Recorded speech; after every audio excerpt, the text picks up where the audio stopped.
Nice. It's Fairfield County Live and Local. We're presented by the Sono Collection.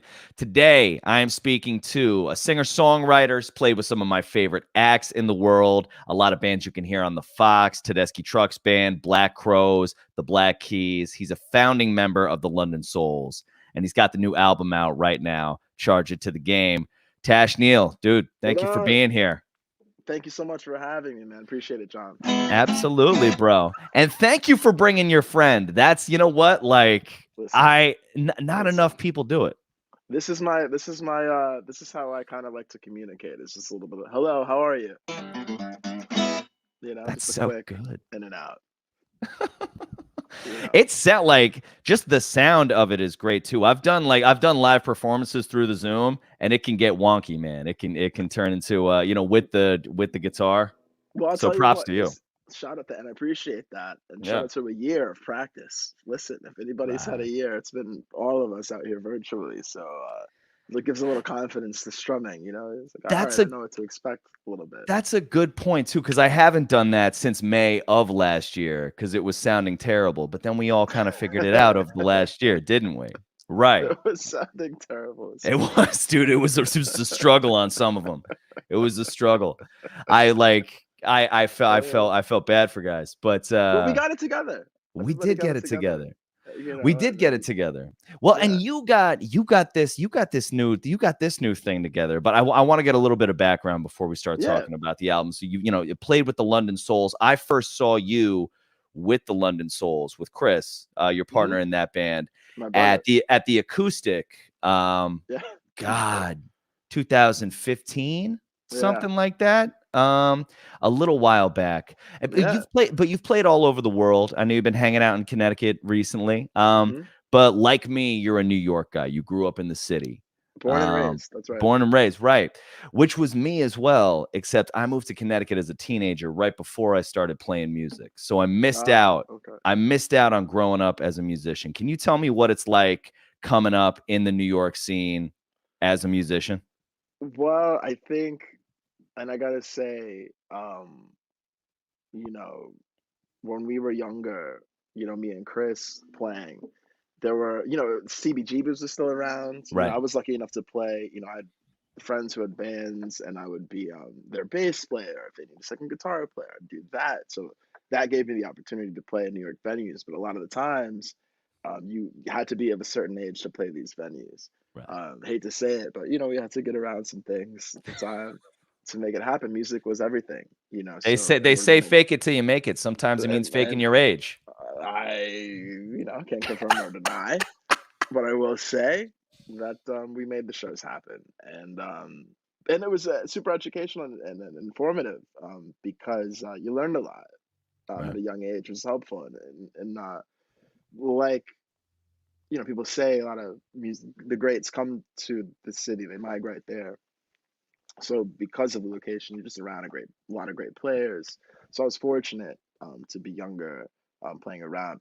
But shout out to Chris because he and I were super young, playing in all these venues. When before the Souls was the Souls, Yeah. we had a different name, playing with the Cats, and just playing all over the city and wherever we could. And even as teenagers, we were playing all over the city. It was insane. We would find high school coffee houses to play when we were still in Yeah. high school, just whatever we can do and just play like loud rock and roll, you Where know, was the scene? Was it like around the village? Was it more uptown? Like what everywhere, was it was everywhere. all over the city. I mean, we had friends all over.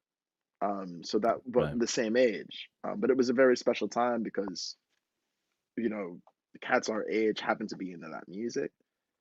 So Yeah. it was kind of we would have the kids come to the shows, and it was like it looked better that way. It was kind of a perfect timing thing. Yeah, dude. Yeah, dude. Hmm.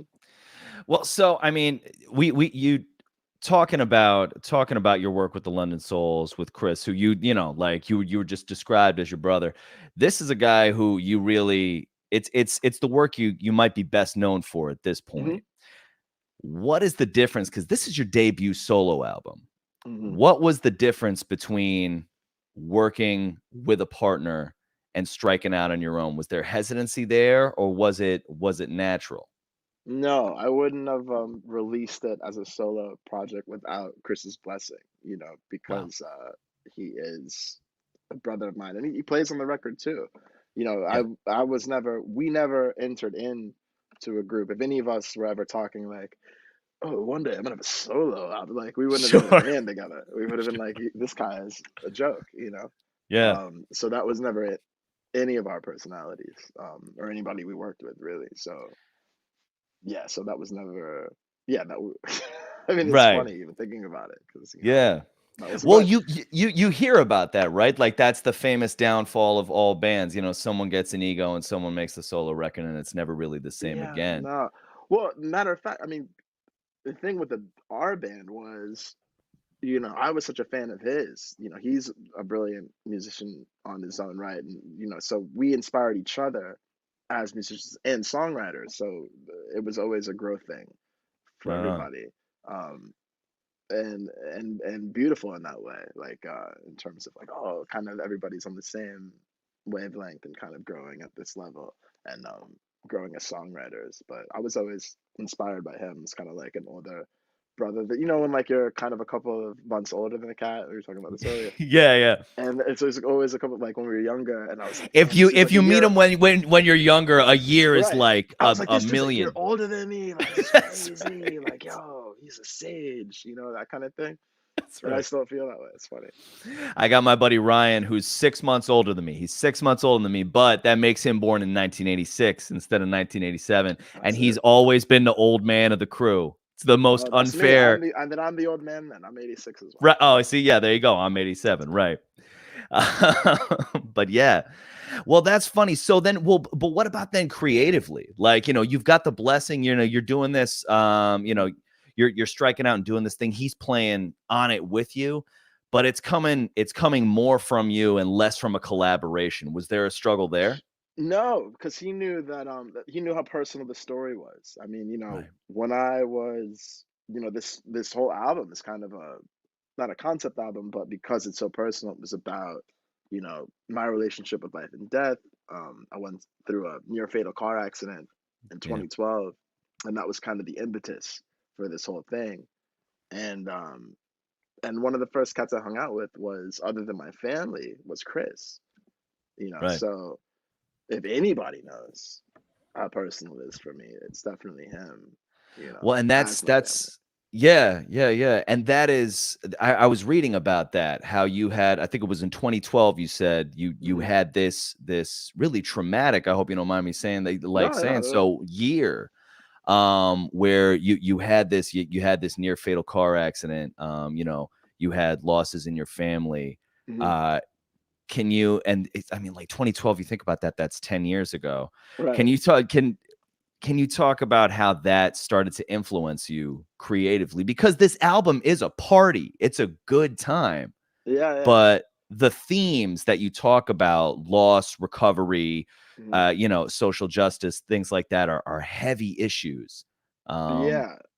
I'm asking 8 different questions at once. Let's stick with No, the but first it's thing. My all one bad. question. It's It, all it one is question kind of, actually, right? and it makes Yeah. sense. So, it is a good time because even within learning I was losing someone close to me. When I came out of the coma after getting hit by the car, um, found out my father was had fatal cancer, and that 8 months was gone. But Wow. I kind of had such a gratitude for life because I'd survived such a close call with that, that I was not disassociated, but I was able to kind of deal with that loss in a way because I had a perspective on death, on my own perspective, Yeah.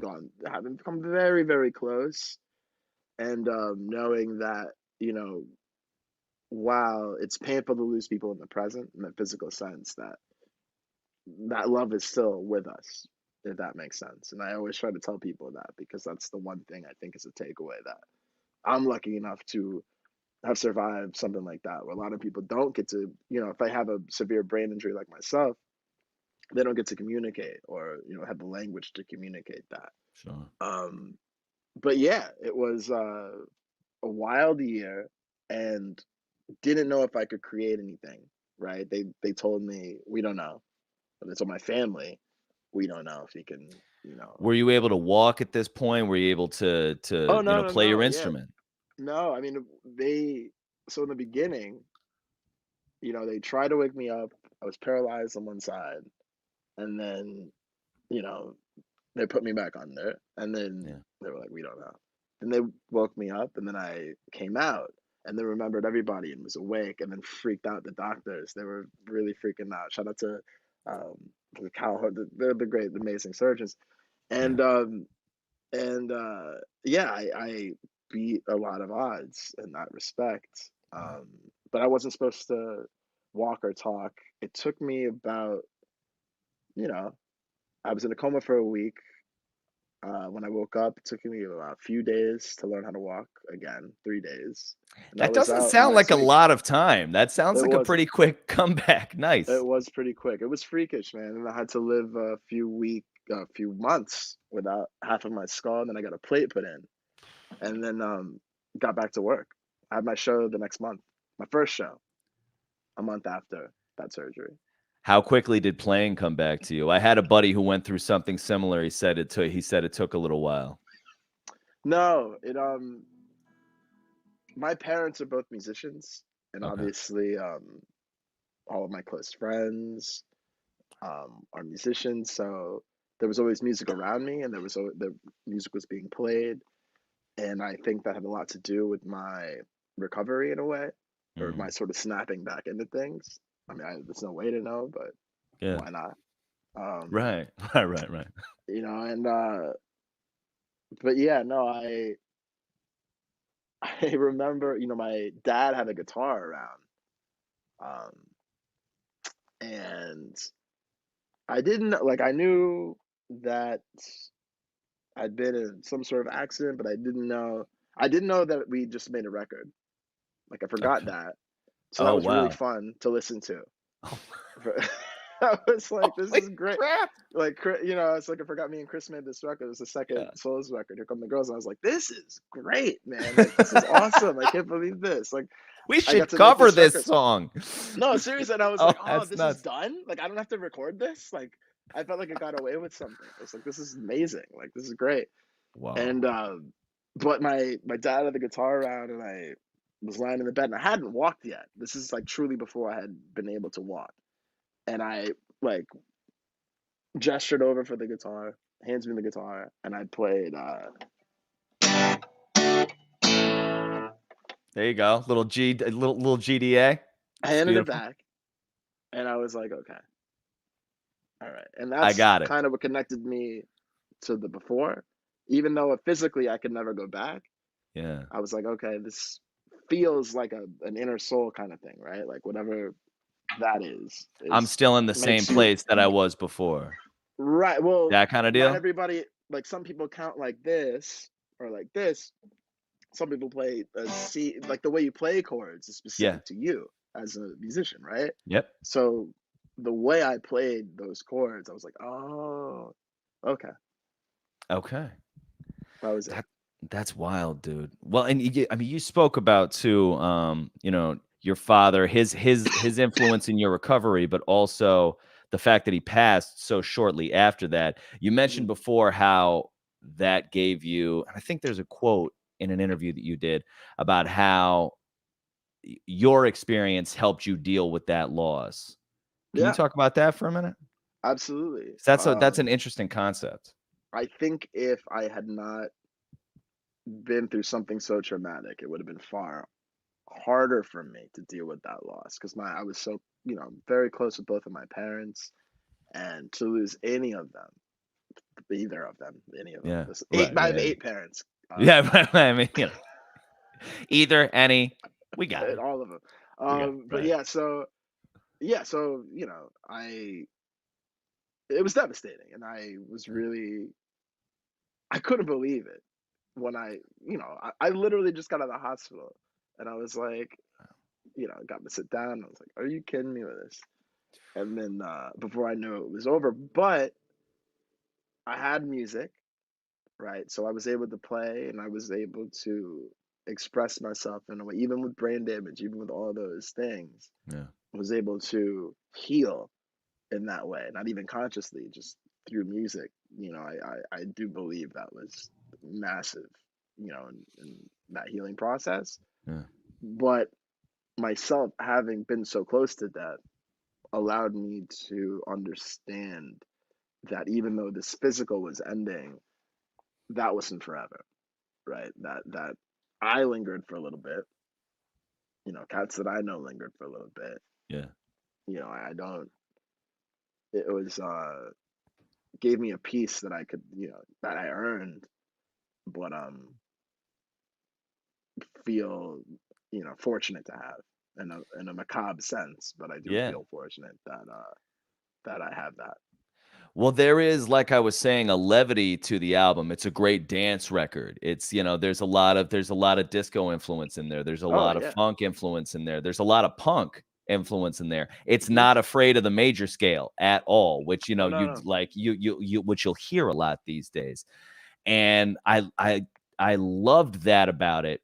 And it's interesting to hear you talk about being able to approach something like the death of your father with a piece with almost a levity, Yeah. because it does inform the songwriting. And speaking of which, for people who just tuning in, it's Fairfield County Live and Local, talking to Tash Neal about the new album, Charge It to the Game. And where did that title come from? Well, the record, there was another tentative title for it, and you know upon reflection, I was going over the title with my brother. Shout out to Sean Neal. Um, Yeah. and we were going over it, and you know, it seemed "Charge It to the Game" was one of the first songs written for the Okay. album, and it's a rare song for me in that when I write songs, I rarely have like any sort of title in my head, or I'm really thinking with that side of the brain in mind. And frankly, I've got one working side. Right, right, Sense, right. right? So, but uh it was like, oh man, I was thinking about it. Someone had said something, and I was like, charge it to the game, man. Yeah. And then I just had,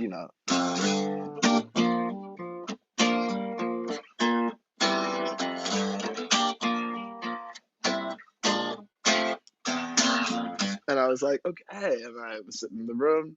I thought that's cool. And then the song was written in 3 or 4 minutes. It was one of And then those.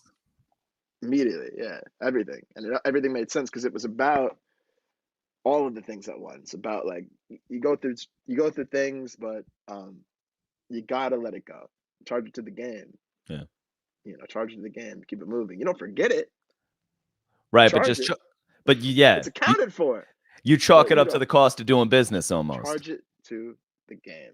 Charge it to the game. So and it felt right for the whole experience in Yeah. general. Because we do tackle those personal things, and we kind of try to tackle broader issues, and you know social justice things you said. Well, that was that. I mean, that leads into my next question, because the writing process, this came out in March of 21, and you went through this experience in 2012, Right. which is almost 10 years ago. The Yeah. world has changed dramatically since Hmm. then In with some ways. in some ways. In some In some ways. ways, that's true. And Yeah. the more things change, the more they stay the They same. say the same. But there Yeah. have been some pretty crazy turning points. I mean, going back before Corona and everything Hmm. like that. How did this change happening in society across the world impact the writing of the album, or did it at all?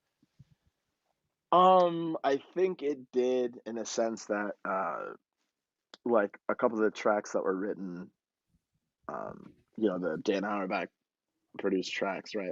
Mhm. Like a Glove, for instance, was kind of I was a little more isolated from music trying to figure out that riff. It's a very kind of unique thing. So that was a sense of like at that time understanding the global politics on a level that I kind of wanted to remove myself. Uh, but the rest of it, a tune like "Something Ain't Right," written after Philando Castile, these things are still happening. Um, Right. Oh yeah, so very much so. after George Floyd happened last year, I was like, I just want to, we got to make a lyric video, and that was Yeah. key for me. I just was like, I've had it, and let's just do this because I thought that, especially the lyrics in the song are very direct, and I think reflect, you know, an objective sense of inequality, and appeals to hopefully an objective sense of morality and humanity on the lowest bar. Right. I mean, we're Um, hoping we have that. I think we got it. we're On hoping, good days, I think we got it. but that's what we're appealing to in the video. We're trying to make it clear and direct, and Yeah. and that was the impetus, and that's how we kind of said, let's get the whole album out, But that, after that happened, got the video together, and then wanted to put everything else out. It fits the theme of catharsis that Hmm. that you kind of already were working through on the album. So it does. It That's a way makes better. perfect. That's a way better way to put it. In fact, I think it was through that catharsis that it made sense. It's like, oh, well, this whole thing is a cathartic process, and yeah, to that point, Yeah. the timing was perfect, and it had been a minute, and it just made perfect sense. Yeah. Well, it just needs time. It's like, it's like playing guitar on live streams. It just needs time. It doesn't Right. feel very good at first. And then Listen, we or baking the perfect cornbread, baking the right. perfect muffins. I don't know, Right. but listen, I That's don't know. I don't play guitar. That was it really does sound good. Um you mentioned Dan Auerbach. Dude, I work for an alt rock station. My boss would kill me if I didn't ask about his involvement on this. What Hmm. was working with the guitar player from the Black Keys, Dan Auerbach's? Um, what was his influence on the sound of this record? What was that experience like? He produced two tracks. We went down to Eagle Eye Studios. Chris was with me, Yeah. and my friend Bobby Emmett, the great keyboard player who's like been a friend for years. He used to play in the Soul's first tour we did was with a cat called Shooter Jennings, um, who's a great musician, artist, Yeah. songwriter, and Bobby was his keyboardist, so we've known him since then. And he got to play on. He was on these records, blessed us with that performance, and but it was dope. I mean, show up in Nashville, and it's like funny timing. I'd actually met Dan and Patrick before, years before, because I'd known Damon Dash for a long time, Okay. and he was working with the Black Keys on a record called Black Rock, and that was like a collaboration album with them and like a bunch of rappers, and it was awesome. I remember being, one of my favorite records at the time, Nice. and we were hanging out, and this is right before Brothers came out, and they still are like just the nicest dudes. I was like, that's great, man, like real rock and roll, and Yeah. sounding good, and we'd see them play, and it was just badass. And they would come to shows, and I remember seeing Dan in the audience and be like, oh my god, I can't believe this, and so it was a full circle thing where years later show up to a studio and like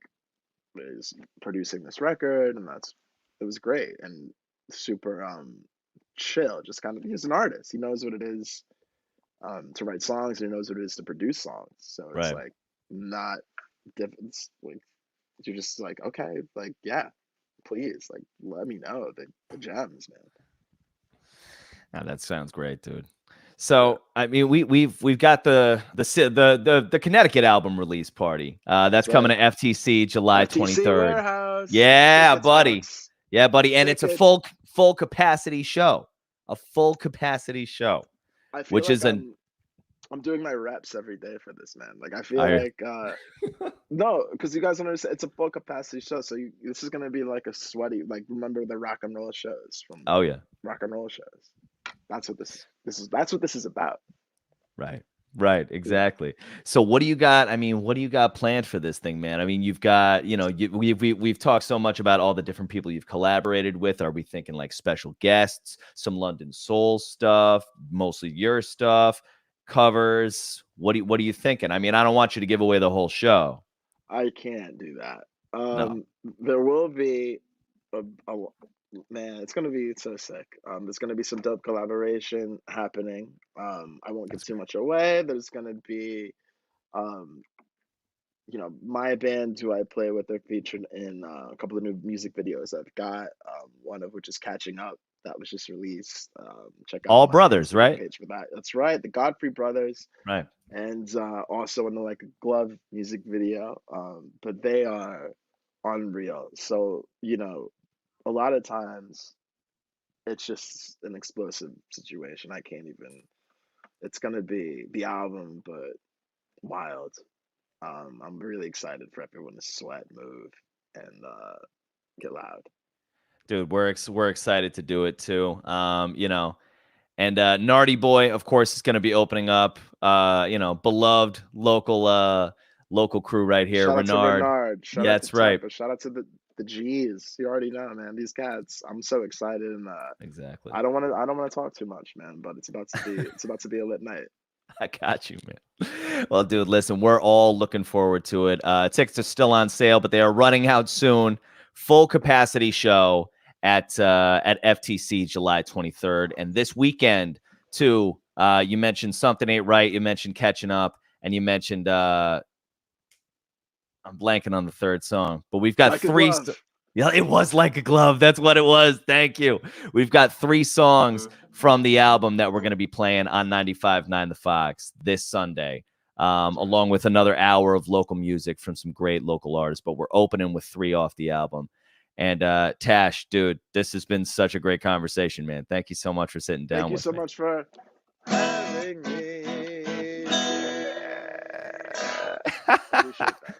You got it, man. Stick around after I end the live feed for a quick second. But for people watching at home, yes, Sunday night, 959thefox.com. Or if you live in Fairfield County, Connecticut, you can just turn your radio on 95.9 FM. It's Tash Neal, new album out right now. Charge It to the Game on all streaming services. Thanks again, Tash.